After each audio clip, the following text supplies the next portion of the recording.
प्रिय विद्यार्थियों नमस्कार। आप सभी का स्वागत है।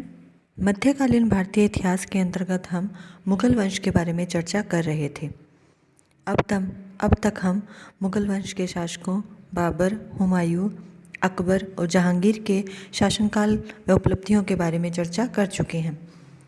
आज के इस वीडियो में हम मुगल वंश के अगले शासक जो कि जहांगीर के बाद गद्दी पर बैठा शाहजहां के बारे में चर्चा करेंगे। सबसे पहले हम शाहजहां के प्रारंभिक जीवन परिचय के बारे में चर्चा कर लेते हैं। शाहजहां का जन्म 5 फरवरी 1592 को लाहौर में हुआ था। वह मारवाड़ की राजकुमारी जोधाबाई व जहांगीर का पुत्र था। शाहजहां के बचपन का नाम खुर्रम था। अपने दादा अकबर का प्रिय पुत्र होने के कारण उसकी शिक्षा दीक्षा उसी की देखरेख में शुरू हुई थी। फारसी भाषा और साहित्य में उसकी विशेष रुचि थी। साथ ही युद्ध कला और सैन्य संचालन में भी वह अत्यंत ही प्रतिभाशाली था। खुसरो के विद्रोह के अवसर पर खुर्रम को राजधानी की देखभाल के लिए नियुक्त किया गया था। उस समय उसे 8000 जात और 5000 सवार का मनसब दिया गया था।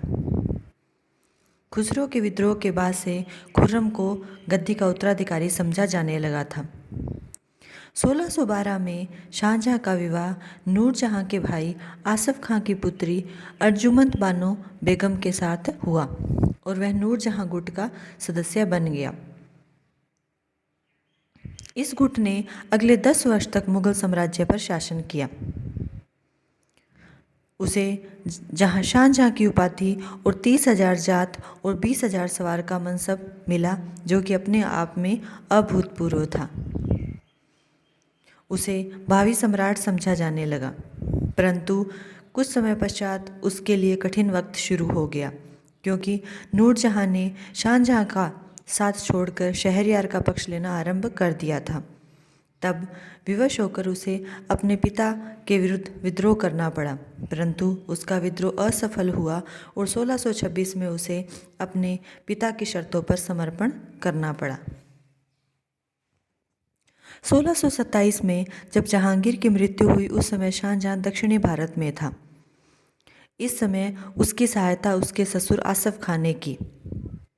उसने साम्राज्य के प्रमुख अमीरों को खुर्रम की ओर कर खुसरो के पुत्र दावर बख्श को सम्राट घोषित कर दिया, ताकि सिंहासन खाली न रहे, और शाहजहां को सूचना भेजी कि वह शीघ्र अतिशीघ्र दिल्ली पहुँचे। इसी बीच शहरयार ने लाहौर में अपने आप को सम्राट घोषित कर दिया।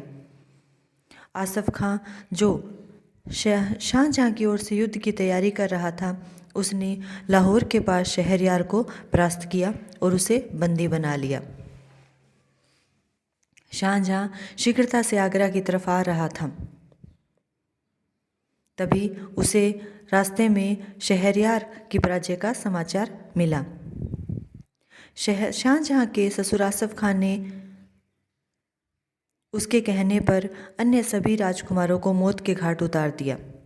इस प्रकार जब शाहजहां दिल्ली पहुंचा, तब उसका कोई प्रतिद्वंदी नहीं था और 4 फरवरी 1628 को शाहजहां आगरा के तख्त पर बैठा। आसफ खां को 8000 जात और 8000 सवार का मनसब प्रदान कर साम्राज्य का वजीर नियुक्त किया गया। महाबत खां का मनसब भी बढ़ाकर 7000 जात और 7000 सवार कर दिया गया और उसे खाने खाना की उपाधि दी गई। नूरजहां को 2 लाख रुपया वार्षिक पेंशन दी गई तथा उसने अपने जीवन के शेष वर्ष शांतिपूर्ण लाहौर में व्यतीत किए। वहीं पर उसने जहांगीर की याद में एक मकबरा बनाया और 1645 में यहीं पर उसकी मृत्यु हो गई। विद्यार्थियों, अब हम बात करते हैं शाहजहां के गद्दी पर बैठने के बाद हुए 2 प्रमुख विद्रोहों की, जिनमें से एक तो विद्रोह था बुंदेलखंड का विद्रोह और दूसरा था खाने जहां लोधी का विद्रोह। सबसे पहले हम बात करते हैं बुंदेलखंड के विद्रोह की। जहांगीर के समय में बुंदेलखंड का शासक वीर सिंह बुंदेला था।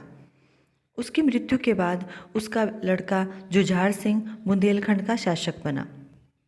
शाहजहां के राज्यारोहण के समय अपने पुत्र विक्रमजीत सिंह पर शासन का भार सौंपकर जुझार सिंह सम्राट की सेवा में आगरा आ गया। पीछे से विक्रम ने अपनी प्रजा पर कठोरता कर काफ़ी धन एकत्रित कर लिया। शाहजहां ने इस प्रकार एकत्रित करों की जांच पड़ताल का आदेश दिया। इससे भयभीत होकर जुझार सिंह मुगल दरबार छोड़कर वापस लौट आया। बादशाह की आज्ञा के बिना दरबार छोड़कर जाना अपने आप में एक अपराध था, और यही नहीं, उसने एक स्वतंत्र शासक की भांति व्यवहार करना आरंभ कर दिया था। इसलिए शाहजहां ने 1628 ईस्वी में महाबत खां के नेतृत्व में उसके विरुद्ध एक सेना भेजी। यह शाहजहां के समय का पहला सैनिक अभियान था। स्वयं शाहजहां भी अपनी उपस्थिति से विद्रोही को भयभीत करने के उद्देश्य से ग्वालियर पहुंच गया। शाही सेना ने बुंदेलखंड में ओरछा को घेर लिया। जुझार सिंह के पास बचकर भागने की कोई आशा नहीं थी, अतः 1629 में उसने आत्मसमर्पण कर दिया। तत्पश्चात 5 वर्ष तक वह मुगलों की सेवा में वफादारी से रहा। 1634 में वह पुनः अपनी राजधानी ओरछा लौट आया। जब प्रारंभ में 1629 में उसने आत्मसमर्पण कर दिया था, तब शाहजहां ने उसे दक्षिण भारत के युद्ध में नियुक्त कर दिया था। तो 1634 में वह दक्षिणी भारत से पुनः अपनी राजधानी ओरछा लौट आया।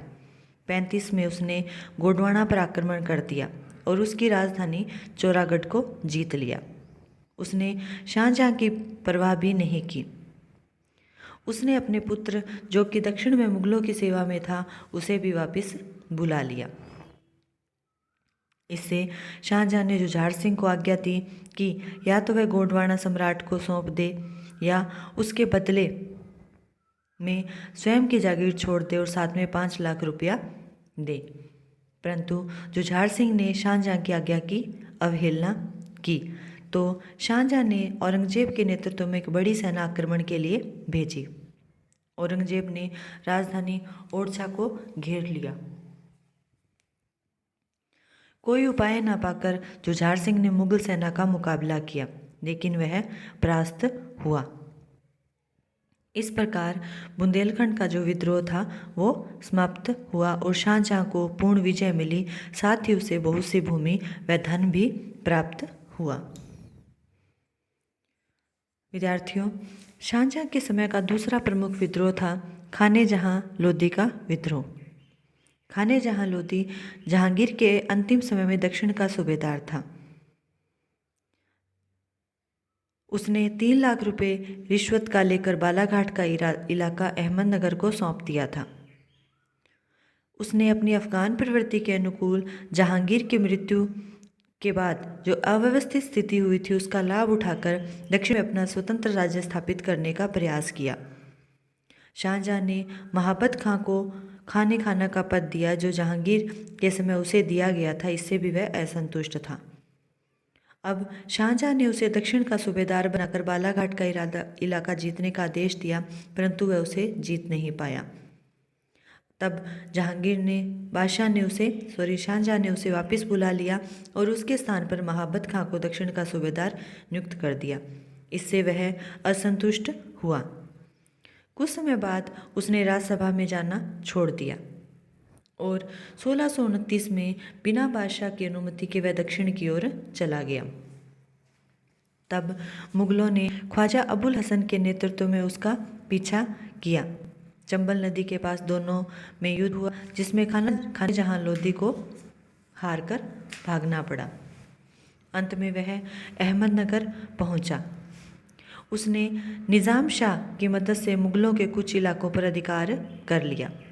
अब दिसंबर 1629 में शाहजहां को स्वयं दक्षिण की ओर जाना पड़ा। वहां पहुंचकर शाहजहां ने खाने जहां पर तीनों तरफ से आक्रमण किया और उसे जगह जगह पर परास्त होकर भागना पड़ा। वह भागकर दौलताबाद की ओर गया और बीजापुर से भी सहायता लेने का प्रयास किया, परंतु सहायता नहीं मिली। इस अवसर पर शिवाजी के पिता शाहजी भोंसले ने मुगलों की बड़ी सहायता की। मुगलों के दबाव के कारण निज़ाम शाह भी तटस्थ हो गया और खाने जहाँ के पास दक्षिण छोड़कर भागने के अलावा कोई रास्ता नहीं रहा। अंत में खाने जहाँ के अधिकांश साथी मारे गए। यद्यपि खाने जहाँ प्रारंभ में बच निकला, परंतु अंत में वह भी उत्तर प्रदेश के सिहोंदा नामक स्थान पर पकड़ा गया और मारा गया। इस प्रकार 1631 में खाने जहाँ का विद्रोह समाप्त हुआ। अब हम बात करते हैं शाहजहाँ के समय पुर्तगालियों के दमन की। पुर्तगाली बंगाल में हुगली नदी के किनारे बस गए थे और धीरे धीरे उन्होंने अपनी शक्ति काफ़ी बढ़ा ली थी। पुर्तगालियों ने हुगली जिले के हजारों लोगों को बलपूर्वक ईसाई बना लिया था। इसके साथ ही ये लोग समुद्र में भी लूटमार किया करते थे। शाहजहाँ के आरंभिक काल में बंगाल के गवर्नर कासिम खान ने पुर्तगालियों की शिकायत की, तो शाहजहाँ ने 1632 में उनके दमन के लिए एक सेना भेजी। पुर्तगालियों और मुगलों के बीच 3.5 महीने तक युद्ध चला। अंत में शाही सेना ने पुर्तगालियों को बहुत बुरी तरह परास्त किया। सैकड़ों पुर्तगालियों को मौत के घाट उतार दिया गया और लगभग 400 पुर्तगाली बंदी बनाकर आगरा लाए गए। इस प्रकार शाहजहाँ के समय में पुर्तगालियों का क्रूरता से दमन किया गया। अब हम बात करते हैं शाहजहाँ के समय में मुगलों और सिखों के संघर्ष की। माना जाता है कि शाहजहाँ के समय में 1628 में एक साधारण सी घटना से सिखों और शाहजहाँ में शत्रुता हो गई। अमृतसर के पास एक शिकारगाह में बादशाह और गुरु हरगोविंद दोनों शिकार हेतु आए थे। शाहजहाँ का एक प्रिय बाज उड़कर गुरु के खेमे में चला गया, जिसे सिखों ने पकड़ लिया और वापस करने से इनकार कर दिया। इसका बदला लेने के लिए बादशाह ने एक सेना भेजी, जिसे भारी हानि के साथ अमृतसर से लौटना पड़ा। इसी समय गुरु ने व्यास नदी के तट पर श्री गोविंदपुर नामक एक नगर बसाना आरंभ किया। तब गुरु हरगोविंद के विरुद्ध बादशाह ने कार्यवाही करना प्रारंभ कर दिया। उसने एक शक्तिशाली मुगल सेना गुरु के विरुद्ध भेजी, परंतु गुरु ने उसे 1631 में हरा दिया। तब दोबारा एक बड़ी सेना भेजी गई तो गुरु को अमृतसर छोड़कर कश्मीर की पहाड़ियों में किरतपुर के पास शरण लेनी पड़ी। अमृतसर में उनके घर व संपत्ति को जब्त कर लिया गया। 1645 में गुरु की मृत्यु होने से पहले उन्होंने हर राय को गुरु की गद्दी सौंप दी। इन विद्रोहों के अलावा अनेक छोटी छोटी विजयें शाहजहाँ के समय में प्राप्त हुई, जिनमें 1632 में मालवा का भागीरथ भील, 1642 में छोटे नागपुर का में पलामू का राजा प्रताप और 1644 में मरवी गोड़ और सीमा पर स्थित उपद्रवी जातियों का दमन शामिल था। इन छोटी छोटी विजयों के द्वारा उन्होंने अपने समस्त जो शत्रु थे उनका दमन किया और अपने प्रभुत्व को स्थापित किया। अब इन विजयों के पश्चात शाहजहाँ ने अपना ध्यान पूर्वी सीमा की तरफ लगाया। कूच बिहार और कामरूप जहांगीर के समय जीत लिए गए थे। शाहजहाँ ने असम की ओर कदम आगे बढ़ाए। सन 1628 से 1639 तक मुगलों और असम के बीच युद्ध चलता रहा। इसका परिणाम यह हुआ कि सीमा पुनः स्थापित हो गई और शांतिपूर्वक व्यापार होने लग गया। कुछ अन्य छोटी छोटी विजयें भी प्राप्त की गई। 1637 के अंत में बगलाना का इलाका जीता। 1642 में बुंदेलखंड के शासक चंपत राय ने आत्मसमर्पण कर दिया और 1643 में गोंड मालवा के भील जो विद्रोही बन गए थे उन्हें भी दबा दिया गया। इस प्रकार शाहजहाँ ने अपने शासनकाल के प्रारंभिक वर्षों में अपने विद्रोहियों का दमन किया और अपने साम्राज्य में शांति स्थापित करने का प्रयास किया। विद्यार्थियों, आज के इस वीडियो में हमने शाहजहाँ के समय के प्रारंभिक विद्रोहों इत्यादि के बारे में चर्चा की। अगले वीडियो में हम शाहजहाँ की दक्षिणी भारत की नीति के बारे में चर्चा करेंगे। तब तक के लिए धन्यवाद।